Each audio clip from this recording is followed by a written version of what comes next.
Tolerance level महिलांची नक्कीच जास्ती आहे. म्हणजे प्रसूतीची प्रोसेसच एवढी पेनफुल असते.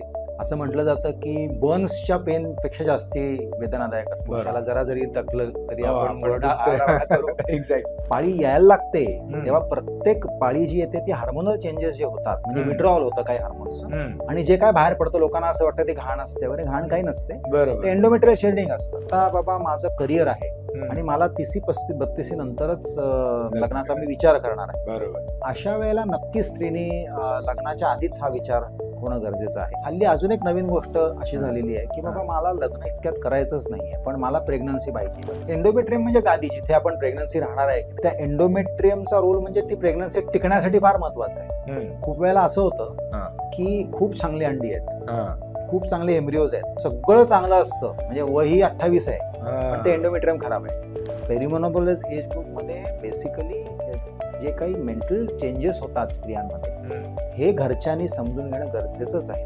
आणि ते साध्या गोष्टीने ट्रीट होणार आहेत. साध्या गोष्टीने म्हणजे काय, tender loving care, nothing else. सगळ्या स्त्रियांनी एक लक्षात ठेवलं पाहिजे की वर्षातून एकदा साधं CBC, युरिन, शुगर, थायरॉइड, तर साध्या बेसिक टेस्ट करून घ्या.